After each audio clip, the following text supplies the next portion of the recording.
పరిశ్రమ ఓ సముద్రం లాంటిది. అందులో ఒక అవకాశం దొరకడమే ఓ భాగ్యం. ఒక్క అవకాశం దొరికినా చాలు, ఒక్క సినిమాలో కనిపించినా చాలు అని ఇండస్ట్రీకి వచ్చేవాళ్ళు వేల మంది ఉంటారు. కానీ అందరూ హీరోలు, హీరోయిన్లు కాలేరు. కొన్నిసార్లు బలమైన, కష్టమైన పాత్రలు చేయాల్సిందే. అది హీరోయిన్ అయినా. అలా కెరీర్ బిగినింగ్లో విలన్ పాత్రలు చేసి ఆ తర్వాత స్టార్ హీరోలు అయిన సెలబ్రిటీలు ఎంతోమంది ఉన్నారు. పాత్ర ఏదైనా న్యాయం చేయాలని భావించిన సెలబ్రిటీలు ఇప్పుడు టాప్ స్థానాల్లో కొనసాగుతున్నారు. అయితే మలయాళీ నటి సంయుక్త వర్మ ఇప్పటి వరకు అనేక సినిమాల్లో నటించారు. కెరీర్లో ఎన్నో హిట్ మూవీస్లో సంయుక్త వర్మ నటించారు. అయితే మలయాళీ నటుడు బీజు మీనన్తో వివాహం తర్వాత ఆమె సినిమాలకు ఫుల్ స్టాప్ పెట్టారు. ఇక ఇటీవలి కాలంలో ఆమె మరోసారి సోషల్ మీడియా ద్వారా యాక్టివ్ అయ్యారు.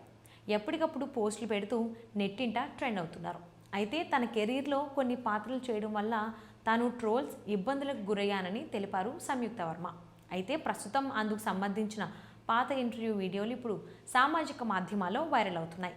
మాజా మూవీలో తాను నటించిన పాత్రపై ట్రోల్స్ వచ్చినట్లు నటి సంయుక్త ఓ ఇంటర్వ్యూలో తెలిపారు. ఆ మూవీలో భర్త చనిపోయిన వెంటనే లవర్ దగ్గరకు వెళ్ళిపోయిన క్యారెక్టర్లో తాను నటించినట్లు పేర్కొన్నారు. మాజా మూవీ నేను నటించిన చిత్రంలో ప్రత్యేకమైనది. ఈ కథను మాధవి కుట్టి రాశారు. ఈ సినిమాలో నా పాత్రను చాలామంది మహిళా ప్రేక్షకులు జీర్ణించుకోలేకపోయారు.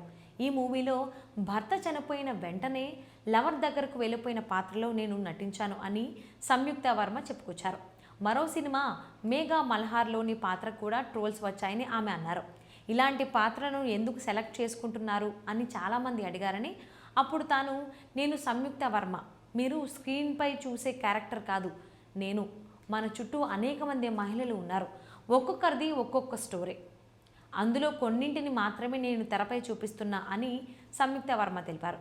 ఆమె గతంలో చేసిన వ్యాఖ్యలు ఇప్పుడు సామాజిక మాధ్యమాల్లో వైరల్ అవుతున్నాయి.